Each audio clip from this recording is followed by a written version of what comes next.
For the first time in history, the vision of Israelis sitting with their Arab neighbors to talk peace is a real prospect. Nothing should be done that might interfere with this prospect. And if necessary, I will use my veto power. We saw the president on television.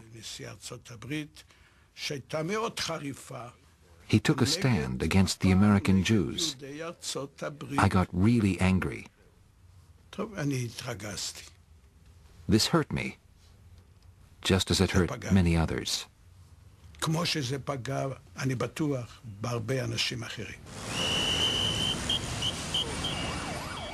Bush had faced down Shamir.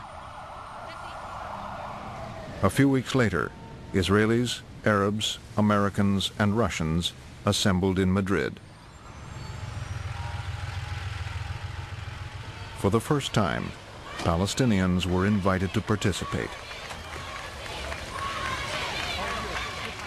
Today we have made a major step forward.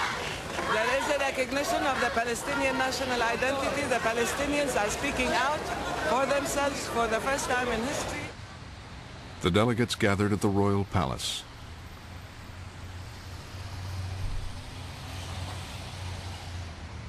I will never forget the emotion I felt when, with Gorbachev next to me, we walked into this room in Madrid, and there, across the table, sat Arabs and Israelis.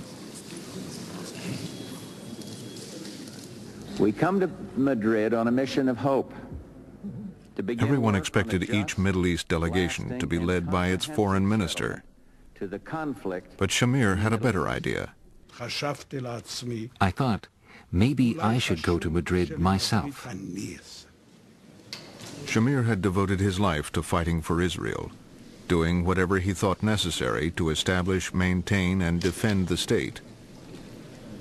As he got up to speak, the conference waited to hear if he was now ready to make peace. I could go on and recite a litany of facts that demonstrate the extent to which Syria merits the dubious honor of being one of the most oppressive, tyrannical regimes in the world. But this is not what we have come here for. He attacked Syria bitterly and accused Syria of being on the list of terrorism. And I was very angry. I looked over and I saw Farouk Shara's face, he just froze. And he called one of his aides over. So immediately his face changed and he smiled. He said, okay, go back. I will write my speech. I told him, Mr. Minister, it's 15 minutes left. Yesterday we spent 7 hours to prepare your speech. He said, don't worry, I will write headlines. So I lay aside my prepared speech and said openly, he is the last one to have the right to speak about terrorism because he himself was a wanted terrorist. I shall just show you, if I may, a photograph, an old photograph of Mr. Shamir. Why was this picture distributed? It was distributed because he was wanted. He helped in the assassination of Count Bernadotte, the UN mediator in Palestine, as I recall, in 1948. He killed peace mediators. I remember the faces of the Israeli delegation. They were colorless.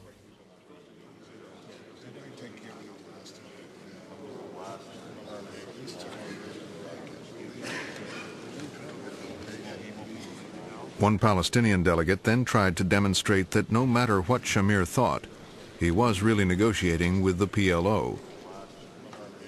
So I said the only thing that symbolizes Palestinians is the black and white kufiya, which President Arafat wears all the time. So I decided to put it in my shoulder. And the angle of my seat came directly looking Shamir on the eye. It was engineered by God. It was just perfect. And I looked at him and I said to him, I nodded in my head, I said, he shook his head like this. I smiled. Really, he went this way. So I winked to him. And he said, just do this. And then after the session was over, everyone is surrounding me. So I said, why the sensitivities? We are the key to peace, to your peace process as Palestinians. And you must realize the new facts of life. Amid mutual recriminations, the conference broke into one-to-one talks between Israel and the Arab states. We and the Syrians moved to opposite sides of this big table. We sat frozen, like robots. The Americans and Russians got out as quickly as they could. They were glad to escape. It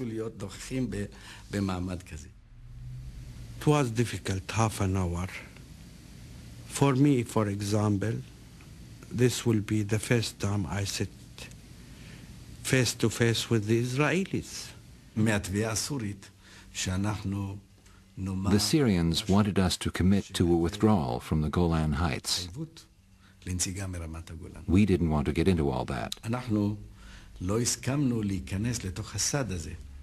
The withdrawal should not be a question for negotiation.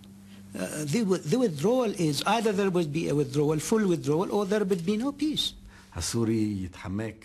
The moment we would have said that we were ready to withdraw, this might have ended the whole thing, and the Syrians would have avoided the main question for us. That was the character of peace, the end of terrorism, the terrorist organizations with their headquarters in Damascus, and what about Hezbollah and Lebanon under Syrian occupation? All these topics were raised, and every time we tried to break this dogma of the Syrians. When they finished, the Israelis returned to their hotel, telling the waiting press that all their suggestions to try to build trust had been flatly rejected. There had been no handshakes, no smiles, little personal contact. I don't want to say that they were a complete failure, because the very fact that we were sitting and talking is in itself already an achievement. But the substance was, as I said, futile. The Syrians, too, were unimpressed by their meeting.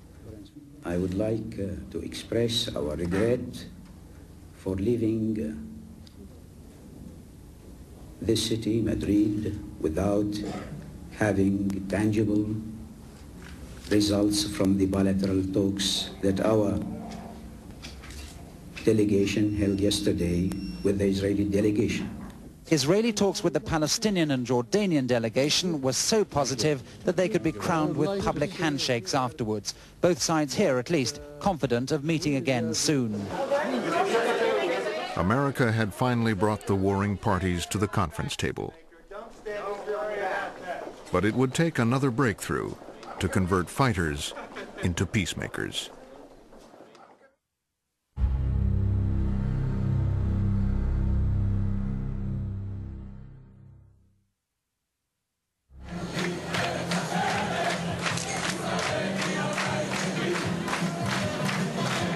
Yitzhak Rabin's stunning election victory brought the Labor Party back into power.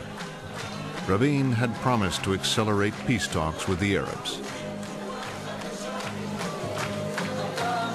I believe that agreement will be reached within less than 1 year. You can say 9 months, less, or between 9 and 12. Israel's old enemy, Yasser Arafat, still claimed to lead the Palestinian people. But exiled in Tunis and cut off from his homeland, Arafat was more willing to compromise with the Israelis.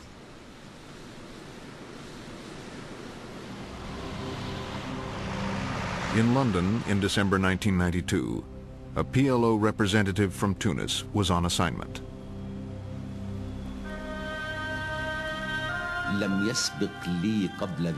I had never met an Israeli before, not one.